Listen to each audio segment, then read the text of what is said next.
Nous allons étudier le Daf Nunbet dans Masechet Gitin. Nous reprenons la Mishnah tout en haut. Yitomim shesamchu etzel balabait o shemina lahen avihen apotropos. On a ici des héritiers, des orphelins qui ont perdu leurs parents, leur père, et qui se sont eux-mêmes liés à quelqu'un qui vient s'occuper de leurs biens. Donc ils ont besoin d'un adulte, d'un tuteur pour s'occuper des biens du père. Soit eux-mêmes, samchu etzel balabait, ils sont venus s'appuyer sur quelqu'un. O shiminalem avien apotropos, c'est leur père qui avant de mourir a nommé un tuteur, apotropos un tuteur. Chayav le'aser perotehem, il a l'obligation, ce tuteur, d'être ma'aser, de prélever le ma'aser sur les fruits qui appartiennent aux enfants. Apotropos shiminahu avi yetomim, maintenant une autre halakha, qui ici pour l'instant n'a l'air de concerner que le tuteur qui a été nommé par le père. Yishava, il devra jurer à la fin. Une fois que les héritiers auront grandi, seront majeurs, il devra jurer qu'il n'a pas détourné une partie des biens. Minuhu beddin loishava, si par contre, c'est pas le père qui l'a nommé, c'est le beddin qui a nommé un tuteur pour les enfants, il ne jurera pas. Abba Shaul omer hiluf advarim. Et Abba Shaul pense que c'est exactement l'inverse, c'est-à-dire que c'est Davka, le tuteur nommé par un beddin qui doit jurer à la fin de sa mission, et pas celui qui est nommé par le père. Et la Gemara expliquera exactement quelles sont les raisons de Tanakama et de Abba Shaul. On revient sur le début qui dit que quel que soit le type de tuteur, nommé en tout cas par le père ou choisi de fait par les enfants, on ne parle pas de celui du Bédine, mais en tout cas qui est choisi par les enfants ou par le père, doit prélever le maaser sur les fruits. La Gemara objecte, au minhu, on objecte. Pourtant c'est marqué sur le passage qui parle là-bas dans Bamidbar de la terouma et des prélèvements, c'est marqué Ken tarimu gam atem terumat Hashem. Vous aussi, vous allez prélever Terumat Hashem. Et ici justement, on dit que là-bas dans la Braïta, on dit Velo shutafin, atem, velo harissim, atem, velo apotropin. C'est-à-dire que quoi? C'est les prélèvements doivent être faits par les propriétaires eux-mêmes. Vous, velo shutafin, et pas un associé, atem, velo harissim. Vous, et pas le haris. Le haris, c'est celui qui travaille sur la terre de quelqu'un et qui prend un pourcentage. Atem, velo apotropin. Et pareil, vous, et pas les tuteurs de vos biens. Velo atorem et sheno shelo, et globalement nous termine la braïta, puisque la Torah a insisté en disant Tarimu, vous allez prélever gam atem, vous allez prélever vous et pas quelqu'un d'autre à qui n'appartient pas les choses. Et on a vu que parmi ceux qui sont exclus, il y a le tuteur qui finalement a les biens dans sa main, mais ne les possède pas. Et la Torah dit gam atem, c'est ceux qui possèdent, non pas ceux qui l'ont dans la main sans le posséder. Donc comment expliquer une braïta qui ici a l'air d'être en contradiction avec notre Mishnah? Amar Afrizda, Lokashia, Kan le'achil, Kan le'haniach. Là, Gemara nous répond dans Afrizda qu'il y a deux types de prélèvements.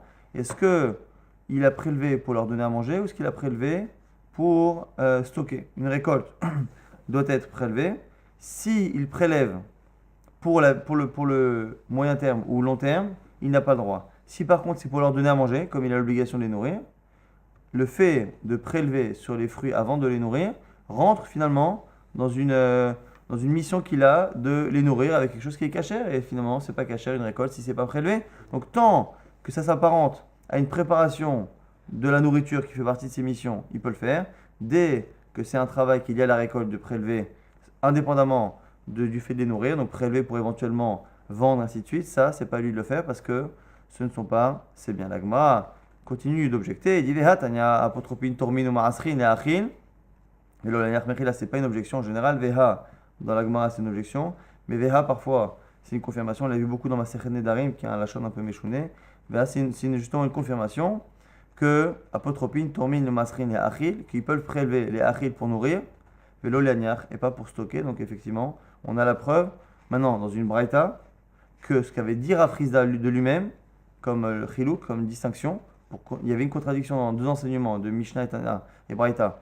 Il a donné lui-même une distinction. Cette distinction est confirmée a posteriori par une braïta antérieure qu'il ne connaissait pas et qui prouve qu'il a raison. On revient maintenant sur la suite de cette braïta qui parle des yitomim et on va apprendre beaucoup de halachot par rapport à cela. Mochim lahem behema avadim ou shfachot batim sadot ou kramim le'achil. Et le tuteur peut vendre quasiment tous les types de biens qui appartiennent aux héritiers, aux orphelins. Donc des animaux, behema, avadim, shfachot, des serviteurs, batim, des maisons, sadot ou kramim, des champs et des vignes. Tout ça, les achil, pour nourrir les orphelins s'ils n'ont pas de quoi, s'ils n'ont pas d'argent liquide pour se nourrir. Avalolianiach, mais pareil, il ne peut pas vendre tous ces biens-là pour garder de l'argent par ailleurs. Umochim la emperot, yenot, shmanim, uslatot, leachil, avalolianiach, veosim la. Alors voilà, pareil pour tout ce qui est biens alimentaires, donc récoltes, fruits, vins, ainsi de suite, shmanim de l'huile, tout cela, il peut les vendre pour les nourrir, mais il ne peut pas les vendre pour mettre de l'argent de côté. Et il peut utiliser l'argent des héritiers pour leur faire les mitzvot de lulav, arava, souka, tzitzit, et tous ces choses-là chez Shlokitzba, sur lesquels la mitzvah est fixe, c'est-à-dire qu'on prend un lulav, on fait la mitzvah, c'est fini. C'est pas une mitzvah qu'on me verra comme tzedaka, ou le fait de racheter de payer les rançons pour quelqu'un qui est libéré, où là, ici, il n'y a pas de limite. On peut avoir malheureusement 10 prisonniers, 100 prisonniers, il n'y a pas de limite. Et la Gemara nous dit pourquoi on dit Vechol Davar, tous les choses qui ont quelque chose de fixe, c'est pour ajouter les autres types, l'aïtouye, chauffard, par exemple, comme le chauffard, ou pareil, le chauffard, on a besoin d'un seul chauffard pour s'acquitter de la mise. Velokri Naem, c'est faire Torah, Tfilim, Mezuzot, Vechol Davar, Shesho Kitzba, et dans le même genre, on leur achète aussi tout ce dont ils ont besoin, c'est faire Torah, Tfilim, Mezuzot, et tout ce qui est fixe, pareil, l'aïtouye, Megillah, pour ajouter la Megillah qui est du même type, mais qui n'est pas Mida Torah, mais Mida Rabbanan. Ve'en poskim alem tzedaka. Et lorsque dans la ville, on demande aux gens de réunir de l'argent pour la tzedaka, on n'utilise pas le bien des héritiers, des orphelins, pour payer la tzedaka. Ve'en podin alehem et tashvuim. On n'utilise pas leur argent pour payer les rançons de ceux qui ont été emprisonnés par des goïms.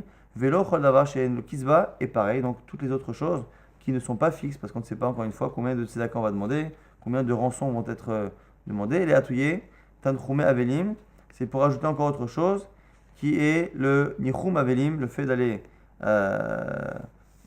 consoler les endeuillés. Ils n'ont pas la mitzvah, l'obligation d'y participer. Ve'en apotropos, ve'en apotropin, racha'in ladun, la chouv, l'iskot, benir saïtomim. On nous rajoute qu'un tuteur n'a pas le droit d'aller au beddin pour défendre les biens des héritiers. Et on nous dit que ni la chouv, ni l'iskot, ni pour les faire gagner, ni pour les faire perdre, ni pour les défendre, ni pour ne pas réussir à les défendre. La Gemara dit l'iskot amaïlo, mais pourquoi il ne pourrait pas les faire gagner?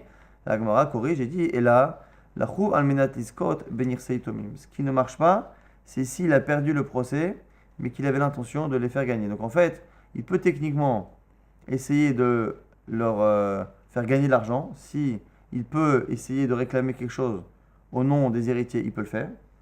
Et si par contre, à la fin, ça sort que eux-mêmes sont chayav et qu'ils doivent payer, à ce moment-là, on annule parce qu'on part du principe qu'ils n'avaient pas le mandat pour éventuellement leur faire perdre des biens. Donc on voit finalement que globalement, le tuteur ne peut avoir une influence que positive et pas négative. Et n'apotropin rach'in limkor berachok, veligol bekarov, bera'a veligol beyafa. Et lorsqu'il y a des biens immobiliers qui sont loin, il ne peut pas les vendre pour racheter un terrain qui est plus près. Bera'a, un terrain de mauvaise qualité, il ne peut pas le vendre pour acheter un terrain de bonne qualité, qui est de surface plus petite. Mais en tout cas, l'idée, c'est que même un terrain, même pour acheter du mieux, on ne peut pas. Pourtant, un terrain qui est plus près est plus facile à gérer qu'un qui est loin, un qui est de meilleure qualité mieux qu'un qui est de mauvaise qualité. Et là, la Gemara, du coup, se demande pourquoi Maïtama, puisque la logique jusqu'à présent, c'était que l'apotropos ne peut pas faire perdre, mais gagner, pourquoi pas. Dilma mishtatfin, car on ne sait pas ce qui peut arriver à un champ, et il se peut que finalement, le champ qui est prêt ou le champ qui est de bonne qualité finisse par subir un dommage des causes naturelles ou shidaphone. Mishtatfin, c'est une champ de shidaphone, c'était le vent qui brûlait les récoltes. En tout cas, comme on ne sait pas ce qui peut arriver à un champ, si ça se trouve, nous on pense que le champ prêt est mieux que le champ qui est lointain, que le champ de bonne qualité est meilleur que le champ qui est de mauvaise qualité, mais finalement, il se peut que ce soit celui-ci qui sera frappé par un malheur, et donc du coup, il n'a même pas le droit de vendre un champ pour un autre. Mais n'apotropin rach'in mikor sadot velikar avadin. Ils ne peuvent pas, les tuteurs, vendre des champs pour acheter des serviteurs. Parce qu'un champ est quelque chose qui tient de manière éternelle, alors que le serviteur est quelque chose qui est plus aléatoire. Aval mochim avadim velokrim bain sadot, mais le premier avis pense que l'inverse est possible. On peut, puisqu'on est gagnant finalement, quand on remplace un serviteur par un terrain, on est gagnant. Rashbag, Rabban Shimon ben Gamliel Omer, af lolim kor avadim velikar sadot. Il pense que même l'inverse, on ne peut pas. Pourquoi? Pareil, Maïtama, Dilma, l'homme ishapian. Pourquoi? Parce que toi, tu crois qu'un terrain, ça peut rester de manière éternelle. Mais un terrain, on peut toujours avoir quelqu'un qui vient réclamer, il dit non, finalement, ce terrain-là, tu sais pas, mais il a appartenu en fait à mon grand-père, et quand quelqu'un te l'a vendu à ton père, c'était pas vrai, c'est pas une vraie vente, on sait pas. On peut toujours perdre aussi un terrain, donc finalement, nous dit Rashbag, quand un serviteur, il peut mourir ou il peut être libéré par quelque chose, d'un côté aussi un terrain, on pense qu'on l'a, même si le terrain physiquement risque d'exister, il se peut que la possession qu'on en a ne puisse pas être éternelle si quelqu'un arrive à nous le réclamer et nous le reprendre. Donc finalement, nous dit Rashbag, contrairement à Tanakama, on ne peut pas échanger ni un serviteur contre un champ, ni un champ contre un serviteur, alors que selon l'avis précédent, on estimait que le champ était quelque chose de plus kayam, de plus éternel, entre guillemets, que le serviteur. C'est pour ça qu'on pouvait vendre dans un sens et pas dans l'autre. Les apotropines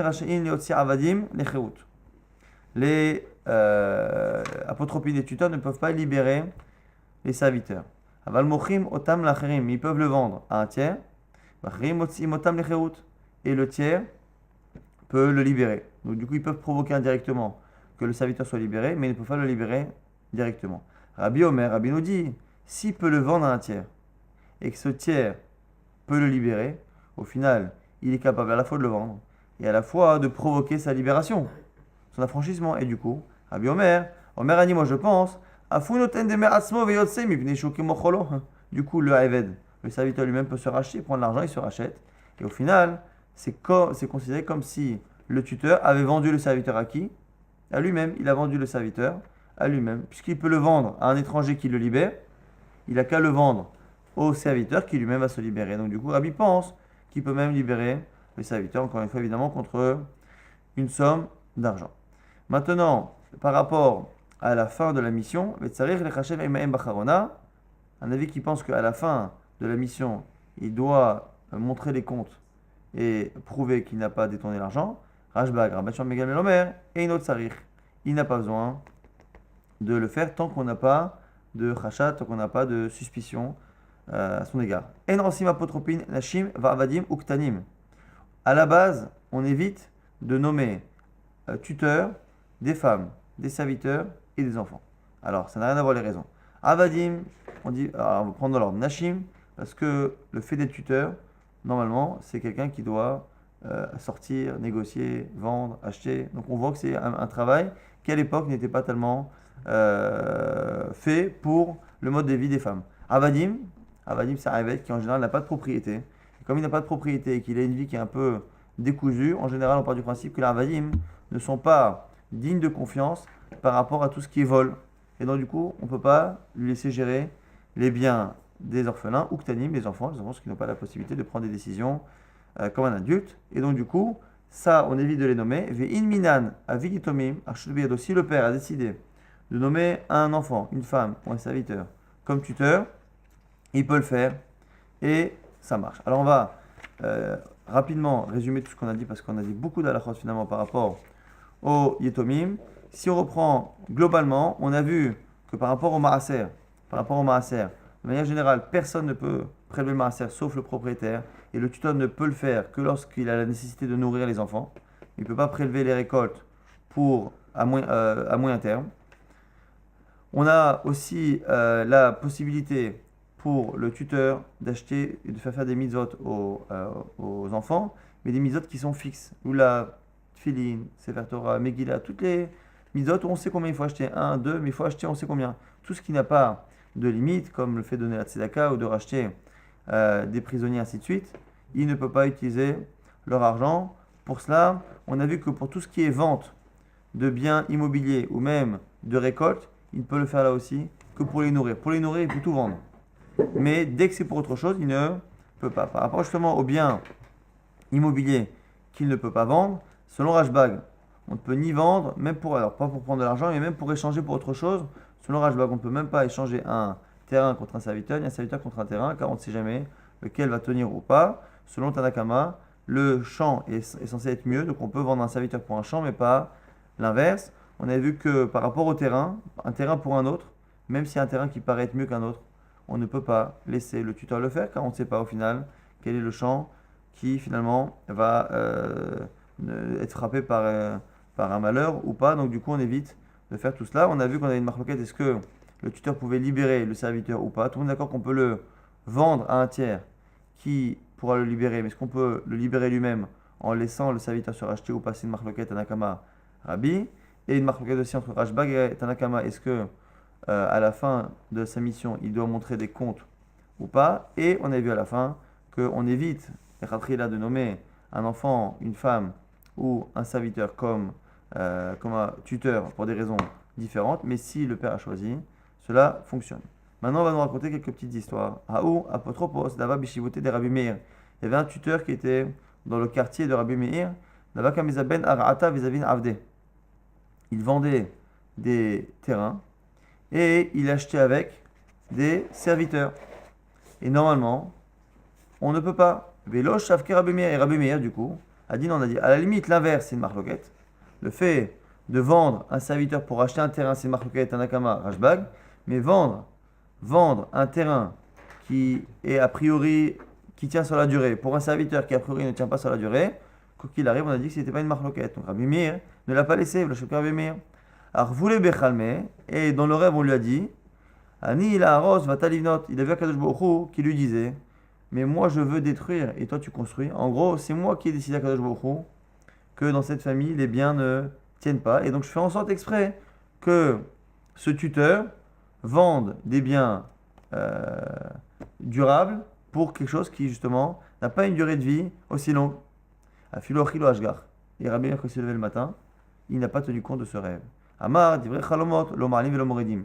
Ce qu'il y a, les paroles qu'il y a dans les rêves, ni ne montent ni ne font descendre, c'est-à-dire que finalement, ça ne change rien, il n'a pas tenu compte de ce rêve qui donnait l'impression qu'il fallait plus ou moins contrer la halakha. Hanou betre, des garé behu satan.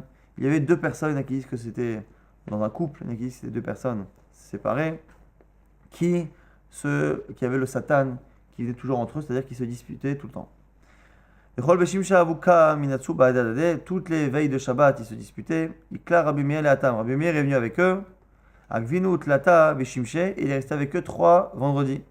Jusqu'à ce qu'il fasse la paix. Shema El Kamar, il a entendu le Satan dire Vaïd et Abke Rabbi Meir, la Hogav Rami Bete.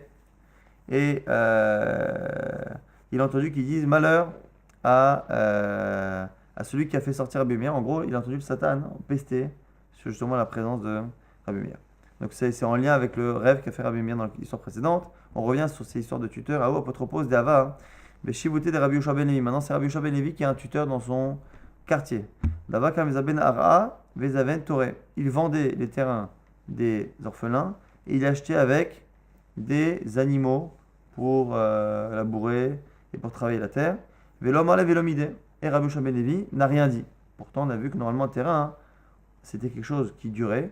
Et on ne vend pas pour des serviteurs qui ne durent pas. Alors pareil, pour un taureau, il peut être blessé, il peut mourir. Savoir là qui est Rabbi aussi. Pourquoi il a laissé? Parce qu'il pense comme Rabbi aussi. Et Tanya, car Rabbi aussi disait, Amar Rabbi aussi, il ne parlait pas par rapport à notre halakha, mais il parlait de manière générale. Miyama il okariti le ishti ishti. Ou shori shori. Les avdil, deux sujets différents. Je n'ai jamais appelé ma femme, et je n'ai jamais appelé mon taureau. Pourquoi?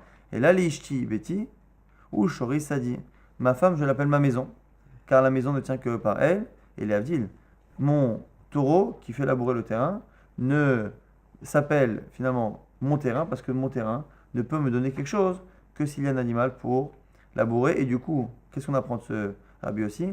On apprend que finalement, le fait d'acheter un animal pour labourer, donc le taureau, c'est pas ici une vache, un taureau pour labourer, le fait d'acheter un bœuf ou un taureau pour labourer, c'est finalement comme acheter un terrain. Parce que quand on achète un terrain et qu'on n'a pas de quoi labourer, on n'a pas de terrain. Donc il faut absolument. Donc finalement, même si c'est un animal, il a le statut d'un terrain, il fait partie de ce qui est nécessaire au terrain. Et donc, on peut finalement vendre un terrain pour ce champ parce qu'il fait partie de ce qui est nécessaire au terrain. C'est pour ça que Rabbi Yoshua ben Levi a laissé ce tuteur faire ce genre d'opération. Il y avait des itomim qui qui ont choisi comme tutrice une savta, une grand-mère, une femme âgée. Avaleu torta, shakla, vezabinta nihalayou. Ils avaient une vache et elle l'a vendue. À tout krovim les kamed et Rav Nachman. Et les proches des héritiers sont venus voir Rav Nachman. Ils lui ont dit Maï avita des avna, pourquoi elle l'a vendue? Amalehu. Yitomim, je sais pas, il dit mais attends, tu vois bien que les héritiers, tes neveux ou tes cousins, ils se sont eux-mêmes mis entre les mains de cette femme. Donc à partir du moment où ils se sont mis entre les mains de cette femme, elle a un droit comme tutrice. Donc au début, ils sont venus, mitzat que c'était une femme, mais ils ont choisi. Alors après ils disent autre chose. Ils disent oui, mais attends, ok, c'est une femme, c'est pas un problème parce que c'est eux qui ont choisi. Veha et Akar, et pourtant, il y a un problème, c'est que finalement, ce qu'ils ont vendu a augmenté de valeur. Donc elle a vendu pour une certaine somme, et entre-temps, la chose a pris de la valeur. Donc finalement, la vente qu'elle a faite a fait perdre de l'argent à ses héritiers qui, s'ils avaient gardé leur animal, auraient eu un animal qui avait de la valeur. Alors que finalement, ils se retrouvent avec 2000 euros, alors que maintenant il en vaut 3000, ils auraient mieux fait de le garder.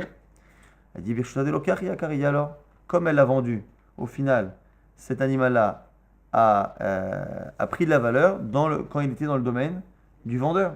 Donc c'est pas chez eux. Donc cette plus-value ne leur appartient pas parce que cette plus-value est née dans les mains du vendeur. Alors ils répondent Véa, l'homme quitté de mai. Il dit mais attends, c'est pas vrai. Parce que l'argent n'a pas été encore versé. Amarlehu, il dit ah, Imken, si c'est ça, c'est spécial. C'est-à-dire quoi? L'animal a été pris, on va dire, début 2015. Début 2015, l'animal a été pris. Mais l'argent n'a pas été versé aux héritiers. Fin 2015, l'animal a pris de la valeur. Alors, au début, Radachman dit oui, bah attends, c'est vrai qu'il a pris de la valeur, mais il a pris de la valeur alors que la bête était dans le domaine de l'acheteur. Il dit non, non, l'argent n'a pas été versé. Ah, ça n'a pas été versé, c'est spécial. Aïnou, des Rav Chanina et Bar Idi Amar Shmuel. C'est ce qu'il a dit, Rav Chanina et Bar Idi au nom de Shmuel. Amar Rav Chanina et Bar Idi Amar Shmuel, car il a dit Nirsei Tomim, Arehen Kehekdesh. Velo Mikne la Kaspa.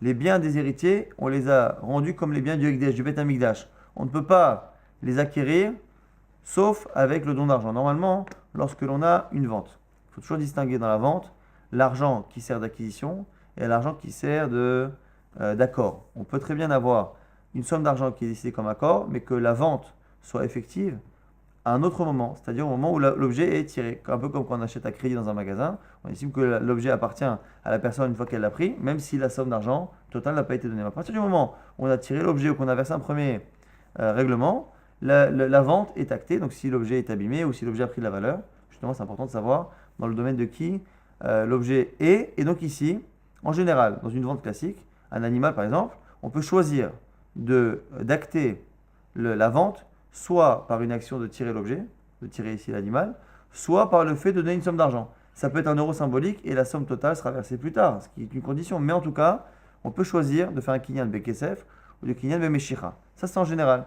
Mais ici, donc normalement, si c'est un cas comme ça, lorsqu'il y a une vente entre deux personnes, même si l'argent n'a pas été donné, à partir du moment où l'animal a été tiré au début de l'année, une fois qu'il a été tiré, c'est là qu'il est passé dans la propriété de l'autre. Et donc s'il a pris la valeur, c'est à lui. Or, on nous dit ici, c'est spécial. Lorsqu'on a fait Oyetomu, c'est comme le Hekdesh. Le Hekdesh, la seule manière d'acquérir, c'est avec du kesef, avec de l'argent.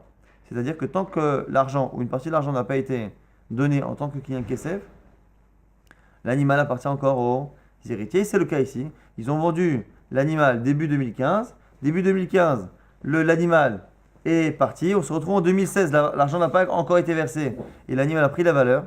Et à ce moment-là, on considère que cet argent appartient, enfin la plus-value appartient encore aux héritiers, car tant que l'argent n'a pas été donné, le kinyan, le transfert de propriété n'a pas été validé, acté. Et justement, par rapport à cela, on va rapporter plusieurs halachot qu'on devra à la fin essayer de résumer, parce qu'on a beaucoup de cas qui vont nous être apportés. Chamre de Rabbana Ogva Yatma. On est ici l'âne de Rabbana Ogva Yatma qui était un orphelin. Mashrua Be'arba Arba'a.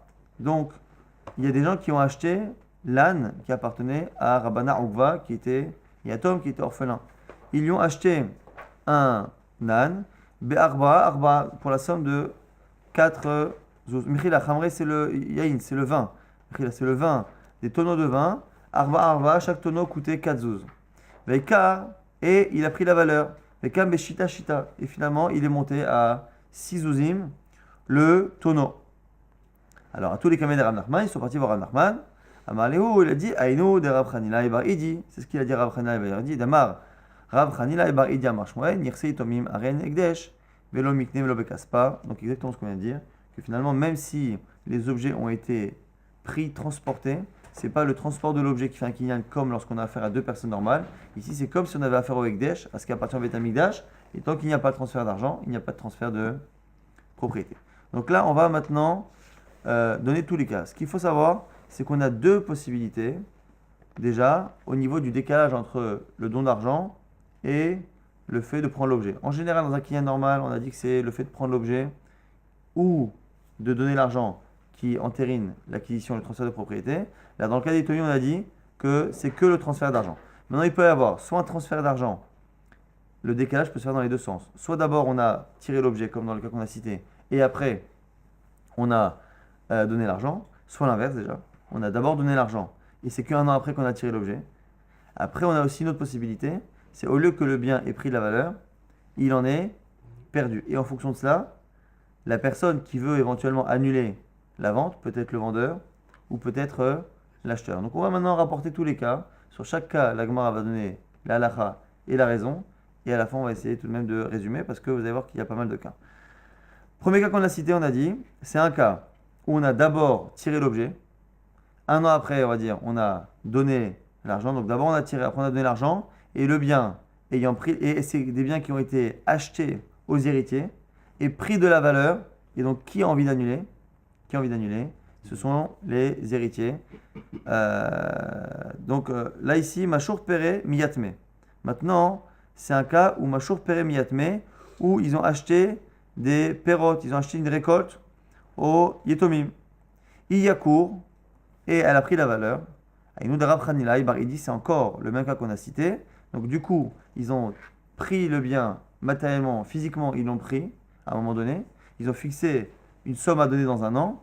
Au bout d'un an, le bien a pris de la valeur. Aïnou, Rav Hanilai Bar Idi, c'est ce qu'on a dit au nom de Rav Hanilai Bar Idi. Maintenant, Zoul, dans le cas où les fruits ont perdu de la valeur. Donc du coup, ils ont perdu la valeur. On nous dit quoi? Lohiye koach idiot, chamo megdesh. Donc on va reprendre le cas. On a ici une vente. Les Yetomim possèdent des récoltes et qui ont une certaine valeur. On a des personnes qui viennent leur acheter. Au moment où ils font l'achat, enfin où ils s'accordent, on va dire qu'ils s'accordent une valeur de 1000 et ils prennent l'objet. Et un an après, ça vaut plus cher. Comme ça vaut plus cher, la question c'est, encore une fois, est-ce que l'on peut annuler? On nous dit non, ça c'est ce qu'a dit Rav Hanilai, on ne peut pas annuler. Zoul, maintenant, lorsque ça a baissé de prix, le Yikoach Idiot, Chamo Mi Beekdesh, on donne à celui qui a acheté l'inconvénient qu'il y a dans une vente classique. Dans une vente classique, lorsqu'on a tiré l'objet, la vente est actée, on ne peut pas revenir dessus. Et là, ici, il ne peut pas non plus revenir dessus. Maintenant, Amshichou Lehu Pere Leyatme. Maintenant, c'est l'inverse. C'est des gens qui vendent finalement des biens aux héritiers. Donc, c'est les héritiers qui achètent. Amshichou Lehu Pere Leyatme. Ce sont les Yitomim qui ont acquis l'objet en le prenant. Et après, Iyaker.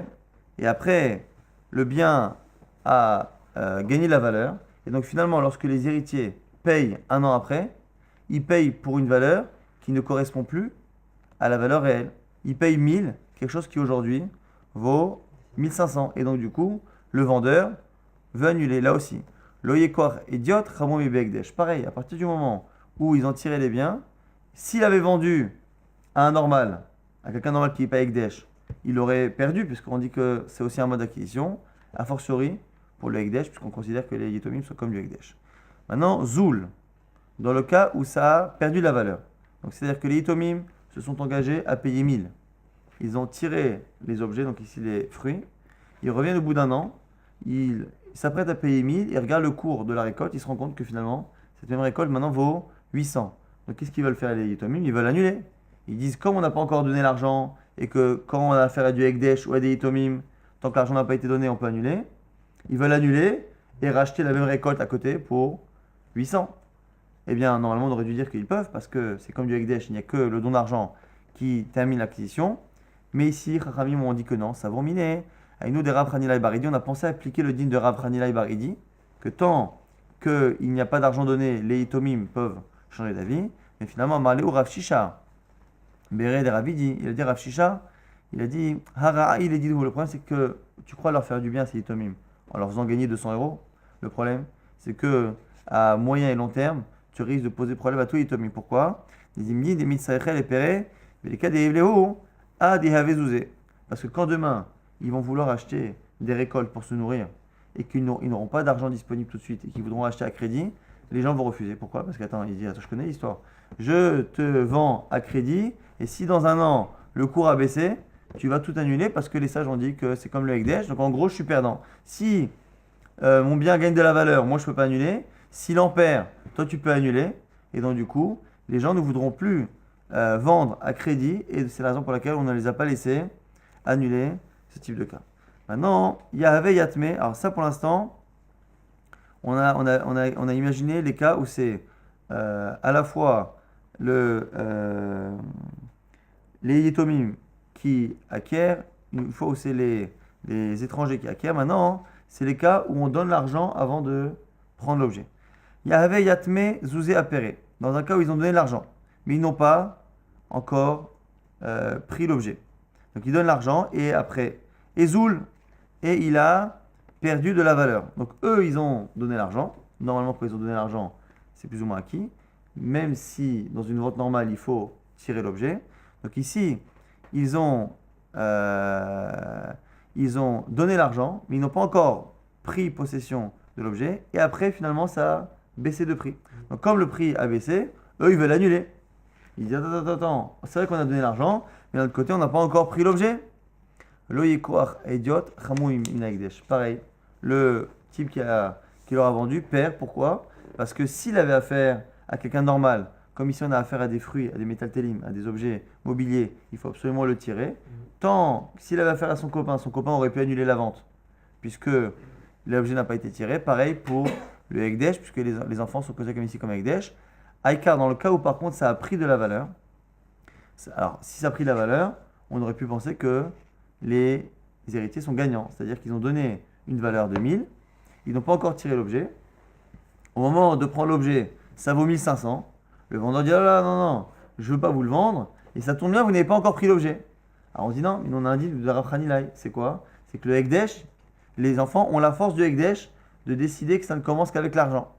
Ça va miner à une de Rav Hanilai Baridi, à Malo Rav Shisha Bered Ravidi, pareil, Rav Shisha leur a dit, à Raï les Didou, là aussi tu les avantages à court terme, mais à moyen terme c'est compliqué. Pourquoi? De tous les mêmes aléhou, ils seraient fous, Chitechem, Baalia, parce que finalement, ils vont finir par dire, au Yitomim, que leur récolte a brûlé. C'est-à-dire que si on fait en sorte que lorsqu'un Yatom achète, paye avec de l'argent une récolte, et que on considère qu'il peut revenir dessus jusqu'au moment où ils le prennent, on a peur que le vendeur qui a gardé la récolte pendant ces quelques temps ne fasse pas attention à ce que la récolte soit abîmée, brûlée ou je ne sais quoi.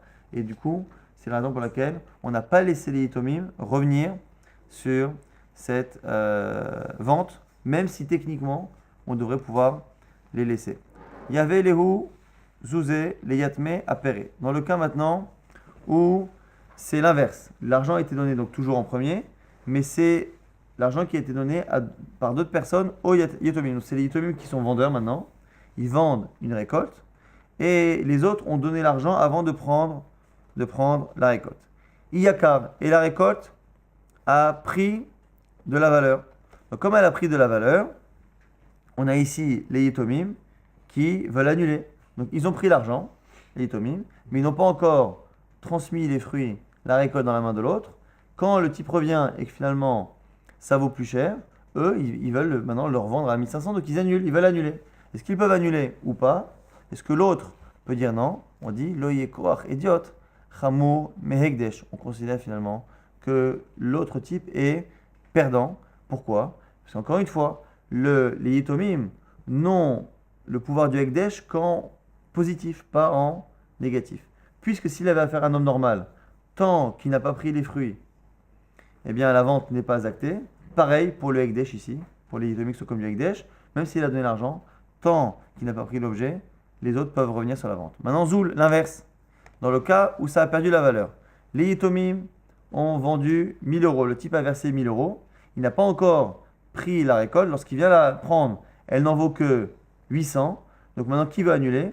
Évidemment que c'est l'acheteur. L'acheteur veut annuler la vente et racheter au prix moins cher. Comme il veut annuler la vente, on dit ici, ça vaut, mais normalement, les Yitomim peuvent lui dire non, parce que moi j'ai le droit de me reposer à la fois sur le don d'argent et à la fois sur sur le moment où tu as pris l'objet, puisqu'on dit qu'il a les deux possibilités. Il a la possibilité du Ekdesh et la possibilité du non-Ekdesh. Depuis tout à l'heure, c'est ce qu'on dit.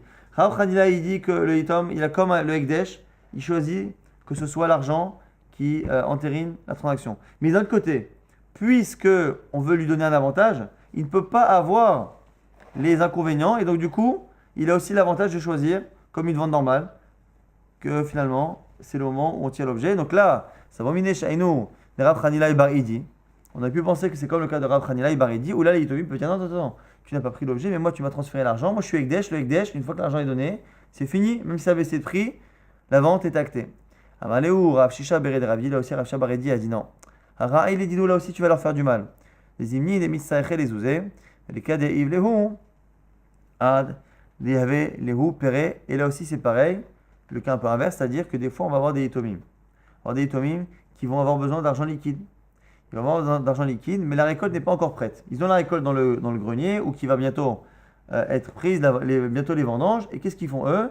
Ils prennent l'argent, ils ont besoin de liquidité, donc ils disent à l'acheteur, écoute, voilà, les fruits vont arriver dans 3 semaines, mais en attendant, on a besoin d'argent, donc donne-nous l'argent maintenant, et après tu prendras les fruits. Mais là aussi, si on laisse, à cause de ça, si on laisse, à cause de la vie de Rav Hanilai, si on laisse Yitomim revenir annuler la vente dans le cas où ça a baissé, le type il va pas être fou, il dit attends, vous voulez que je vous avance de l'argent, et en gros, si la valeur elle change, vous faites ce que vous voulez, et du coup, on n'a pas laissé Yitomim finalement faire cela. Donc finalement, on va essayer de résumer, on a eu beaucoup de cas. On avait déjà des cas où on a d'abord les objets qui sont pris avant que l'on fasse qu'on donne l'argent, et on a pris le cas inverse. En tout cas, ce qui est clair, c'est qu'on a à la base, un principe, c'est que les Yitomim ont la force à la fois d'une vente normale et à la fois la force du Ekdesh. La force du Ekdesh, c'est que quand ils veulent, quand ça les arrange, techniquement à la base, ils auraient dû pouvoir faire en sorte de faire acter la vente au moment du don d'argent. Que ce soit au début, si on parle que la vente d'argent, l'argent était avant le fait de prendre l'objet, ou l'inverse, quand l'objet était pris avant l'argent. Et en fonction finalement du fait qu'ils vendent, qu'ils achètent, que ça ait perdu la valeur que ça en ait pris, normalement, ils pourraient jouer sur les deux tableaux, et quand ça les arrange, choisir d'annuler ou pas la vente tant que l'argent n'a pas été donné, tant que l'objet n'a pas été pris. Normalement, ils ont la possibilité de jouer sur les deux tableaux. Simplement, on a vu que dans plusieurs cas, ça pose des problèmes, parce qu'on a peur que dans certains cas, à cause de cela, les teams ne veuillent pas faire de transactions avec eux, et il y a certains cas où eux ont besoin de vendre et d'avoir l'argent en liquide tout de suite avant même de donner la récolte, ou des fois l'inverse, ils ont besoin de manger, d'avoir la récolte avant même de pouvoir donner l'argent, et on a peur que si lorsqu'il y a un décalage, on laisse la possibilité aux Yitomim, aux orphelins, de faire ce qu'ils veulent, on a peur que les gens ne veuillent pas faire de transactions avec des orphelins, en partant du principe qu'ils sont quoi qu'il arrive perdants. Et donc c'est pour ça que finalement on a limité, dans beaucoup de cas, ce principe de Rav Hanilai au nom de Shmuel. Et donc finalement, si on résume, lorsque l'on a une vente où l'objet a été pris avant que l'argent soit donné, quel que soit le cas, quel que soit le vendeur, quel que soit l'acheteur, quelle que soit la différence qu'il y a eu, est-ce que l'objet a pris la valeur ou perdu de la valeur, le seul cas finalement où on peut annuler, c'est lorsque ça a pris de la valeur. Donc c'est le premier cas qu'on avait cité, c'est le premier cas de Rav Hanila et Bar Idi au nom de Shmuel qui reste, c'est-à-dire que finalement l'objet a été pris des Yitomim, c'est-à-dire que les Yitomim ont vendu, la personne a pris l'objet et n'a pas encore donné l'argent, et ça a pris de la valeur, et donc les Yitomim ne sont plus d'accord avec la somme qui était celle de la vente, et au bout d'un an, ils peuvent annuler, parce que tant qu'ils n'ont pas pris l'argent, on peut estimer que l'objet n'a pas été transféré, et donc ils peuvent annuler la vente. C'est le seul cas, dans tous les cas où l'objet a pris ou perdu la valeur, mais que l'argent a été donné plus tard, c'est le seul cas où on peut annuler. Tous les autres cas, ni eux-mêmes, ni les étrangers ne peuvent annuler ni le mocher, ni le koné, ni celui qui vend, ni qui achète, parce que, encore une fois, soit parce qu'ils n'ont pas la force des Yitomim, soit même les Yitomim, on leur a enlevé leur force de peur que les gens ne veuillent pas faire de transactions avec eux. Dans le cas par contre où c'est l'inverse, c'est-à-dire qu'on a donné l'argent avant de transférer les biens, Ici, on a plusieurs cas, aussi encore une fois. Ça a augmenté, ça a baissé. Et qui est le vendeur? Est-ce que c'est eux ou est-ce que c'est les étrangers? Donc ça fait 4 cas. Et sur les 4 cas, tout le monde peut être rosaire. Tout le monde peut être rosaire. Dans tous les cas, si on regarde bien, là j'ai un tableau devant moi, dans tous les cas, on peut finalement être rosaire. Puisque finalement, on a dit que soit les étrangers n'ont pas de droit, et donc les Yitomim peuvent être roserim, soit même si en général, les Yitomim devraient pouvoir empêcher l'autre d'être rosaire, on ne leur a pas laissé ce choix-là, de peur que les gens, encore une fois, ne fassent pas de transaction. Amar Ravashi, Anna, et Ravashi a dit, Anna, moi, Rav Kana, et Rav Kana, Chatminan Ashtara, de Ime de Zeira Yatma. On a signé sur le shtar de ventre qui a été écrit par la mère de Zeira. Zeira qui était Yatom, qui est un orphelin. Et elle a vendu quoi? Des bizamna ar'a, les karga, melo achazata. Elle a vendu le bien de ses enfants, donc c'est elle qui était tutrice des biens de ses enfants. Et en fait, elle a vendu les biens de ses enfants pour payer les retards, les impôts, et ainsi de suite. Melo achazata, et elle a vendu tout ça, melo achaza, sans être machiz, c'est-à-dire sans faire connaître au public. En général, lorsqu'on vend les biens d'un orphelin, on doit publier justement la volonté de vendre pour être certain que l'on vende au meilleur prix. Et ici, elle n'a pas fait. Pourquoi? C'est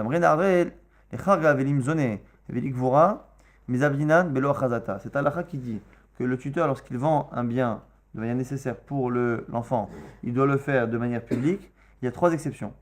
Karga, c'est lorsqu'on doit payer les impôts. Maisonné, pour nourrir les enfants. Gvura, pour enterrer justement le père. Ce sont 3 choses qui sont urgentes. Les impôts, c'est urgent. Nourrir l'enfant, c'est urgent. Enterrer aussi quelqu'un, c'est urgent. Ce sont 3 raisons pour lesquelles on peut vendre les biens des héritiers sans même faire une achada. C'est pour ça que Ravashi et Rav Kana ont même signé sur ces documents pour montrer que c'était possible. Amram Tsaba'a Apotropa Diatmehava. On a quelqu'un qui s'appelle Amram Tsaba'a qui était tuteur de mineurs. À tout Krovim les Kameh de Rav Nachman. Et il y a les proches de ces enfants qui sont venus voir Rav Nachman. Amrele, ils lui ont dit Kalavish ou Mikase Miatme. Mais tu vois pas qu'ils portent les habits qui appartiennent aux Yitomim. Les Yitomim doivent avoir des habits du père de qualité. Et ils ont vu le tuteur habillé en haute couture de choses qui appartenaient aux héritiers. Amarlehu, où il dit Kiri de Ishtama Admile. Il dit tu sais, il peut le faire parce que sûrement qu'il le fait. Alors, il a jugé les casse-routes, Rav Nachman. Il a dit il peut utiliser les biens des Yitomim si la raison est bonne. C'est quoi la raison? C'est qu'il veut qu'on lui fasse confiance et il veut donner l'impression aux gens qu'il a les moyens, parce que quelqu'un qui a les moyens, qui est riche, en général, n'a pas besoin de prendre dans la caisse et de prendre de l'argent des héritiers. Donc peut-être qu'il l'a fait pour une bonne raison. Il dit attends, mais il mange et il boit des quantités et les manières de consommer qui ne correspondent pas au niveau de vie qu'on le connaît. Donc on ne peut pas mesurer, il mange et qui consomme avec une mesure qui ne correspond pas à ce qu'on peut imaginer mesurer chez lui. Il dit, il dit, qui te dit qu'il n'a pas gagné au loto, qu'il n'a pas trouvé une pierre précieuse, quelque chose qui lui a donné une richesse soudaine. Il dit, mais comme Mafsid, mais attends, il y a aussi autre chose, c'est qu'il fait perdre les biens des Yitomim. Il fait des transactions, des choses où il ne s'occupe pas assez bien des terrains et il se perd. Malo, il leur a dit, Aïtou, l'Isahade, des Mafsid. Si vous m'apportez des témoins, m'amenez des témoins, qu'il dégrade les biens des Yitomim, là, à ce moment-là, je l'enlève de sa fonction. Damar Ravuna, Chavrin, Mishme des Rav, quand on a dit au nom de Rav, apotropos des Mafsid, mais Salkinan, un tuteur qui gère mal et qui fait en sorte que les biens s'abîment, on l'écarte de sa fonction. Dites-moi, à ce sujet, on a dit apotropa des Mafsid, Ravuna Amarav, mais Salkinan, donc Ravuna nom de Rav, répète la même chose au nom de Rav, qu'on l'enlève de sa fonction. Des Berav Shila Amre, mais chez Rav Shila, on disait, l'homme est Salkinan, on ne l'enlève pas de sa fonction, et que Mesalkinan. Alors ici, quand on parle de quelqu'un qui endommage, on ne parle pas qu'il endommage réellement de manière consciente. Simplement, il a une gestion qui n'est pas géniale. Est-ce que lorsque la gestion est assez mauvaise, est-ce qu'on l'enlève de sa fonction ou pas, alors qu'il a été nommé, éventuellement par le père et tout, c'est justement une marloquette. Et la lacha est que si on a des preuves qu'il gère mal, on l'enlève de ses fonctions. Apotropos Sheminaou Avitomim Ishava. On reprend maintenant la fin de la Mishnah qui avait dit qu'un apotropos, un tuteur qui a été nommé par le père, doit jurer. nommé par le Beddin, il ne jure pas. Et Abba Shaul disait que c'était exactement l'inverse. Alors maintenant, sur le Tanakama, qui dit que finalement, un apotropos, un tuteur qui a été nommé, à la fin de sa mission, doit jurer. Maïta'ama, il a des Itlana Aminé. On a dit que, parce que si il n'avait pas. Alors, c'est quoi la question déjà de l'Agmara? C'est quand nous on avait cité ça par rapport à certains cas où on ne fait pas jurer. On a dit celui qui trouve une métia, qui trouve un objet, il trouve une valeur, une somme d'argent, il trouve 500 euros, mais à la fin, quand il rapporte, on lui dit mais il y avait 1000 euros dans le porte-monnaie. Normalement, il devrait jurer. Parce que ça ressemble à Modé Memixatatana, comme s'il avait avoué une partie d'une dette. On a dit on ne le fait pas jurer. Pourquoi? Parce que sinon, les gens vont être découragés et ne pas être motivés à rapporter un objet s'ils sont obligés de jurer. Là aussi, on aurait dû dire la même chose. Le type, déjà, il s'occupe, comme on verra dans la suite, il s'occupe pour l'instant gratuitement des Yetomim. Il s'occupe de ça. Si tu lui demandes de jurer à la fin qu'il n'a pas détourné d'argent, peut-être que les gens ne voudront plus s'occuper des Yetomim.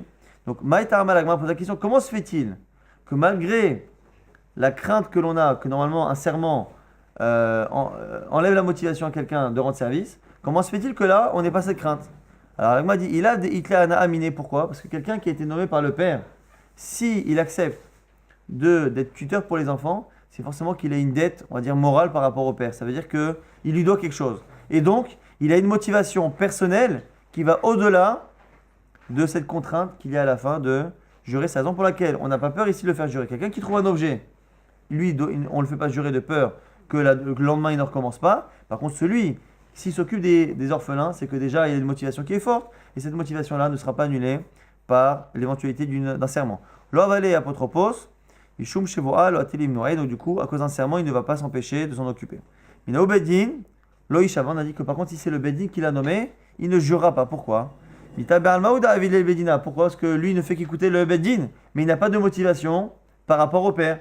Comme il ne fait qu'écouter le Beddin, si lorsque le Beddin lui demande quelque chose et qu'il le fait que par soumission, si en plus à la fin on le fait jurer, eh bien il refusera. Mais Ramit Aleshua, Atei Noé, il va refuser. Ça c'est le premier avis. Abba Shaul avait dit Chiloufat Varim, c'est l'inverse. C'est lorsque c'est le Beddin qui le nomme, qui le jure, pas l'inverse. Pourquoi? Chiloufat Varim Aïta'ama. Lui dit l'inverse. C'est lorsqu'il est nommé par le Beddin qu'il a une motivation qui va au-delà du serment. Pourquoi? Minhu Beddin, quand c'est le Beddin qui l'a nommé Ishava, pourquoi?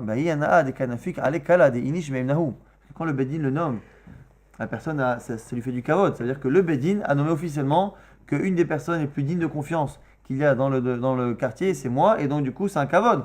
Du coup, il est tellement content de ce kavod que même à l'idée de jurer à la fin, ça ne va pas le démotiver. Mishum shua lo atilim noé. Alors que peut-être que dans le cas où c'est le père qui l'a nommé, estime Abba Shaul que finalement il fait ça pour rendre service, mais pas forcément qu'il a une dette très forte ou une motivation très forte. Et le simple fait d'imaginer qu'il devra jurer, peut-être que ça va le démotiver. Veiramit aleshua, atilim noé. Maintenant, Bar Abchanan Barami, Amar Shmuel Ilcheta, qui Abba Shaul, Alachai comme Abba Shaul, que finalement on le fait jurer pour le cas du Beddin. Tanya Rabbi Eliezer ben Yaakov, maintenant lui, Omer Zeveze Ishava.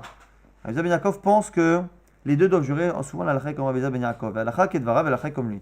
Tane Ratachlifa Bar Marava Kamei de Rabbi Abou, devant Rabbi Abou on a dit, apotropos Shemina Avitomim, Ishava Mipneu Sheu Nosé Sachar. Ici, il nous dit ici apotropos qui a été nommé par le père, il doit jurer parce qu'il est payé. Intéressant que lui, il dit, il pensait qu'il était payé. Et donc, comme il est payé, ça ne le dérange pas de jurer à la fin, parce que dans tous les cas, il y a des motivations financières. Il a répondu à Marley, Ah, taïtat kaba, dis-moi, est-ce que tu as amené de quoi payer? En gros, c'est une manière de dire, on n'a jamais vu qu'on payait les tuteurs.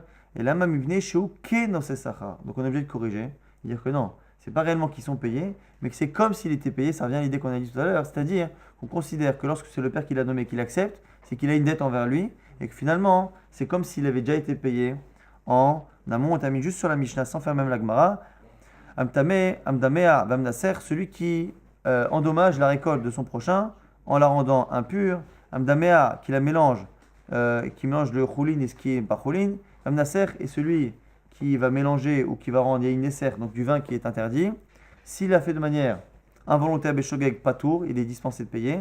Mais Mézid Chayav, ici on parle de cas particulier où il a endommagé les biens alimentaires de son prochain, mais non pas avec quelque chose de physique, mais avec quelque chose de halachique, de spirituel. Pourquoi? Parce que la chose qui est impure n'est pas consommable pour un Kohen, quelque chose qui est choulin par choulin, c'est pas consommable pour un juif. Pareil pour Nesser, c'est un problème d'halakha. Il n'a pas endommagé au niveau physique, mais il a endommagé au niveau de la halakha. Et là, on fait une distinction entre celui qui l'a fait de manière volontaire, involontaire. Involontaire, il ne paye pas. Volontaire, il devra payer.